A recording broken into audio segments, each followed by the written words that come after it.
नमस्कार दोस्तों, मैं आपके साथ चंदा यादव और बहुत स्वागत है आपका रेड ऑन एंटरटेनमेंट में। आज मैं हाजिर हूँ कल्पक रेस्टोरेंट एंड बार में। यानी कि रेस्टोरेंट सुन के आपको लगा ही होगा, यानी कि कुछ स्पेशल फूड यहाँ के बारे में, जिसके बारे में आज हम जानेंगे और ऑफ कोर्स बातचीत भी करेंगे, जिसके लिए हमारे साथ कल्पक रेस्टोरेंट के ऑनर मौजूद हैं, जिनका नाम है हेमंत जी। उनसे बातचीत करेंगे और क्या कुछ क्वालिटीज़ है इस रेस्टोरेंट की और बार की भी, उसके बारे में भी जानना चाहेंगे। हेमंत जी, सबसे पहले शुरुआत करेंगे रेस्टोरेंट को लेकर कि किस तरीके से when you have started this. Ma'am ये हमने स्टार्ट करा है 20th ऑफ दिसंबर को। तो ऑलमोस्ट 3 महीने कंप्लीट हुए हैं एंड रिस्पांस थोड़ा ठीक है एंड कोशिश कर रहे हैं इसको और बेटर करें, थोड़े और चेंजेस करें। ऊपर का जो टेरेस है आपने देखा, और उसको हम सोच रहे हैं कि वैसे तो हमने एयर बार का कंसेप्ट शुरू करा था यहाँ पे, बट वी आर ट्राइंग कि हम उसको और थोड़ा इम्प्रूव करें। ऊपर पूरी ग्लास का एक वो पैनल लगा के और उसको हम एक नया लुक देख सकें। आई हैव सीन, अभी तक नोएडा में अभी तक नहीं है। Exactly, I have seen. और अपने और कुछ फाइन डाइनिंग को लेकर और कुछ क्या स्पेशलिटी है यहाँ पे? मैम फाइन डाइनिंग में हमने बहुत सारे ऐसे कुजीन्स और ऐसी डिशेस इंट्रोड्यूस करी हैं जो कहीं और सर्व नहीं होती। जैसे एक हमारा एक प्रोडक्ट है जिसे कहते हैं गंडेरी कबाब, विच इज़ बेसिकली जिसमें गन्ना यूज़ होता है।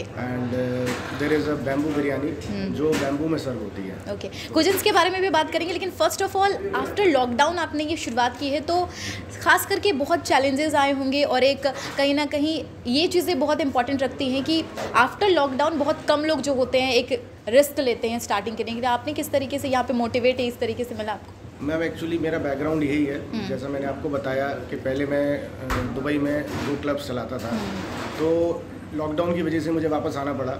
उसके बाद लॉकडाउन के बाद मुझे ये डिसीजन लेना था कि मुझे यहाँ कुछ करना है या मुझे वापस जाना है। तो आई डिसाइडेड कि नहीं, यहीं एक अच्छी जगह ढूंढते हैं और उसको प्रमोट करते हैं एंड रादर उसमें इन्वेस्ट करके उसको आगे बढ़ाते हैं।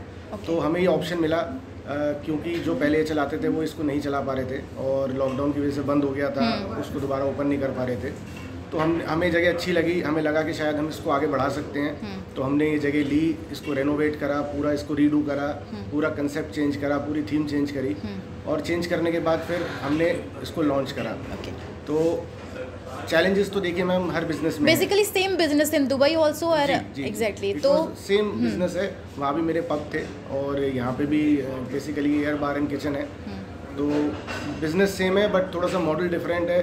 वो एक ज़्यादा लार्ज स्केल पे था, ये अभी हमने थोड़े कम स्केल से शुरू करा है। बट हमारा ऑब्जेक्टिव ये है कि हम इसको आगे बढ़ाएं और ऐसे 4-5 रेस्टोरेंट्स इसी नाम से खोलें ताकि हमारी प्रेजेंस ना सिर्फ नोएडा तक सीमित रहे बल्कि पूरे एनसीआर। एक कॉन्फिडेंस देख के आपको बहुत अच्छा लगा कि चूंकि लॉकडाउन के बाद जिस तरीके से अर्थव्यवस्था की जिस तरीके से हम बात कर रही हैं वो काफ़ी डाउन, इकोनॉमी सेक्टर जो है वो काफ़ी डाउन होती हुई नजर है, लेकिन जिस तरीके से आपने वे कॉन्फिडेंस बिल्डअप की और जिस तरीके से आपने शुरुआत की वो काबिल तारीफ है। लेकिन अगर बात कर ले दुबई को लेकर और अब इंडिया में जिस तरीके से आपने यहाँ पर रेस्टोरेंट शुरुआत किया है, which one is more prefer और आई थिंक सो कि ज़्यादा आपको प्रॉफिट कहाँ नज़र आया?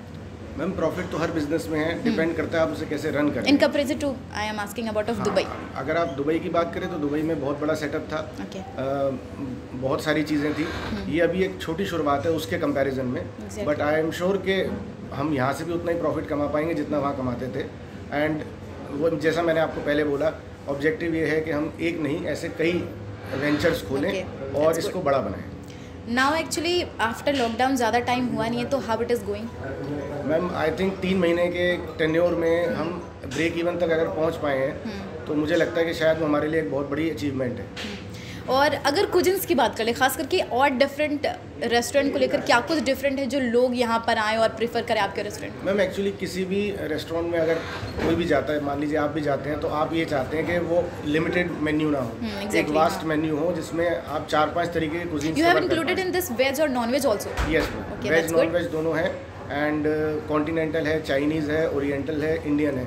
तो हम चाहते हैं कि वास्ट मेन्यू हो और कोई भी जो कस्टमर आता है वो कोई भी तरीके की कुजीन अगर ऑर्डर करता है तो उसको सब तरीके का खाना यहाँ पे मिलेगा। चलिए, if we talked about veg, तो what is the different cuisines is there? Ma'am veg में हमारे पास बहुत सारी ऐसी चीज़ें हैं जो आपको कहीं नहीं मिलेंगी। जैसे ग्रिल्ड वेजीज मिलती हैं मैश पोटैटो के साथ।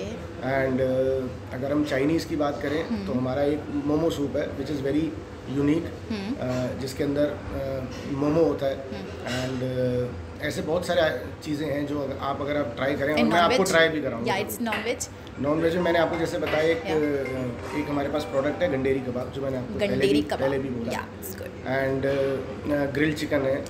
तो बहुत सारी ऐसी यूनिक आइटम्स हैं, बैम्बू बिरयानी है, और बहुत सारी चीज़ें हैं जो हम और भी इंट्रोड्यूस करना चाहते हैं, but due to less people coming, अभी कोविड के टाइम में थोड़ा सा चैलेंज है, इतना नहीं है, इतने लोगों का फुटफॉल नहीं है। जैसे जैसे फुटफॉल बढ़ेगा हम अपना कुजीन और अपने मेन्यू और वास्ट। चलिए बहुत अच्छी बात है, लेकिन अगर कोविड, खास करके कोविड के बाद जिस तरीके से 2020 तो फुल ऑफ कोविड सारी चीज़ें बंद थी, 2021 में एक चैलेंज के साथ आपने शुरुआत की, तो अब किस तरीके से प्रोटोकॉल आप फॉलो कर रहे हैं, और क्या लगता है आपको जो कस्टमर आते हैं वो भी फॉलो करते हैं? मैम ये सब फॉलो करते हैं, ऐसी बात नहीं है। मैक्सिमम जितने कस्टमर आते हैं, थोड़ा सा अब पिछले 1 महीने से लोग आने लगे हैं, थोड़ा सा कोरोना से उनका डर कम हो गया है, बट फिर भी हम अपनी तरफ से पूरे प्रोटोकॉल फॉलो करते हैं। कोई भी किसी को एंट्री विदाउट मास्क नहीं है, और जितने भी लोग आते हैं जब वो उठ के जाते हैं तो हम टेबल को दोबारा से सैनिटाइज करते हैं। इसके बाद में जितने हमारा स्टाफ है वो सब always you will see they will be wearing caps, हाथ में ग्लव्स रहते हैं, तो मतलब ये सब चीज़ें ज़रूरी हैं और करनी भी चाहिए। यस।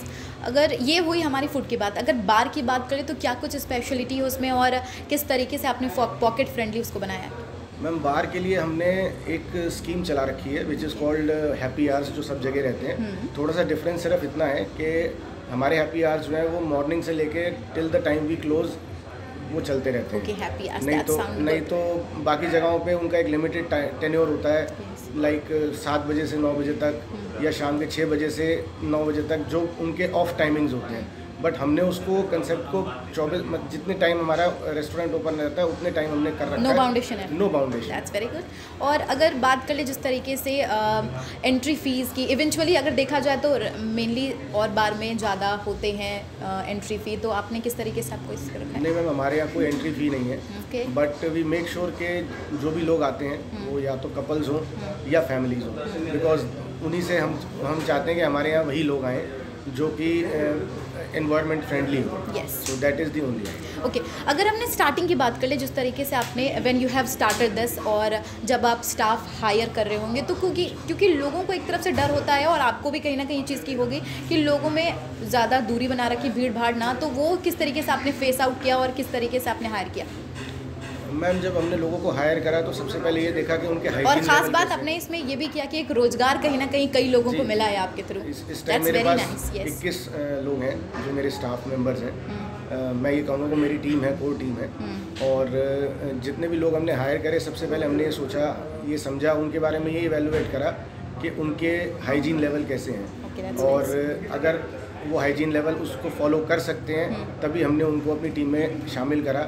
अगर हमें लगा कि नहीं हो सकता तो हमने उनको शामिल नहीं करा। चलिए बहुत अच्छी बात है। आपका मैंने पूरा ये रेस्टोरेंट बार भी देखा, काफ़ी अच्छा लगा, आउटलुक भी वेरी बेटर। लेकिन आप अगर कुछ कहना चाहते हैं कि और क्या कुछ आप व्हाट टू नेक्स्ट, अगर कुछ और भी इसमें डिफरेंस करना चाहते हैं और किस तरीके से आप और भी चेंजेस करना चाहते हैं वो भी बताएं। मैं तो सिर्फ इतना ही बोलूँगा कि जितने भी आपके दर्शक हैं वो सभी इसे देखें और हमारे पास आएँ और हमें सर्विस का मौका दें, and we'll make sure that they will have a very good time here.